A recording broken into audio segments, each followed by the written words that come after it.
Mahina ang pandinig pero gustong maging superhero? Iyan si Bingbing, isang elementary student na bida sa isang online educational game.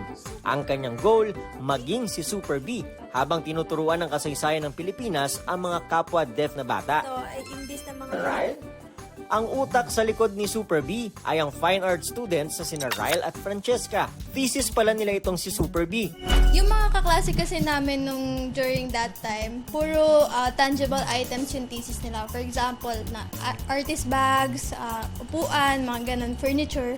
So kaming dalawa ni Rai, gusto namin maiba sana. So naisip namin, what if gumawa kami ng mobile game na sobrang layo sa course namin pero makakatulong dun sa mga gagamit. Kasi both of us po are graphic artists or designers. So, we wanted to make it na magagamit po namin yung skills namin dun sa mismong thesis product namin. So, ayun po yung parang core skills namin. Dun po kami nag-focus. Ang mga animation sa game, hindi raw AI. Silang nag-design at nag-drawing, saka sila nag-hire ng programmer para gawin itong isang game. Kung bakit Philippine history at deaf community ang target nila, I serve in a Christian church. And then the church there, meron po silang deaf ministry. And then whenever like I go and serve, I also like see them, I also watch them from afar. And naaano lang ho ako, naa-amaze in a way kasi ang galing ng language. Nag-focus kami sa history dahil alam namin na sobrang importante ng history. And ayun, hindi siya madaling matutunan, kumbaga. Kaya gusto namin masaya siya pag-aralan. umiikot ang game sa kagustuhan ni Bingbing na maging si Super B. Pero para mangyari yan, kailangan niyang makolekta ang 5 item na makukuha niya kada level ng laro. Ang kampilan, sedula, watawat, selyo at 20 pesos na barya.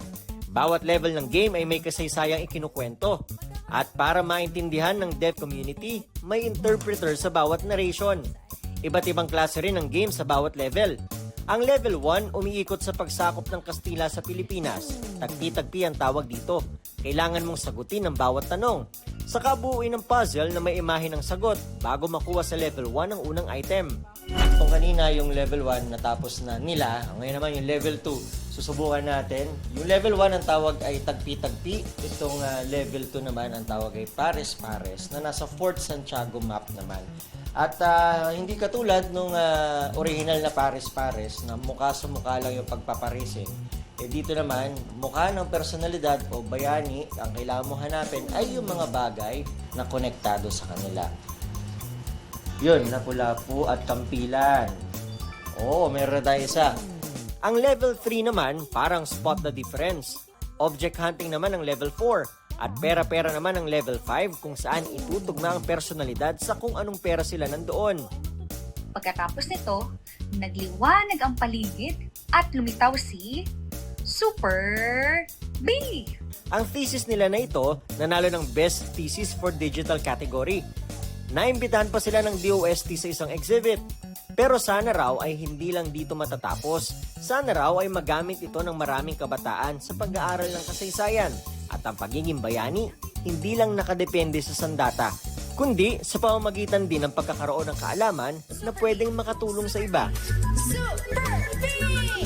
Para sa GMA Integrated News, Nico Wahe, ang inyong saksi. Mga kapuso, maging una sa saksi. Mag-subscribe sa GMA Integrated News sa YouTube para sa iba't ibang balita.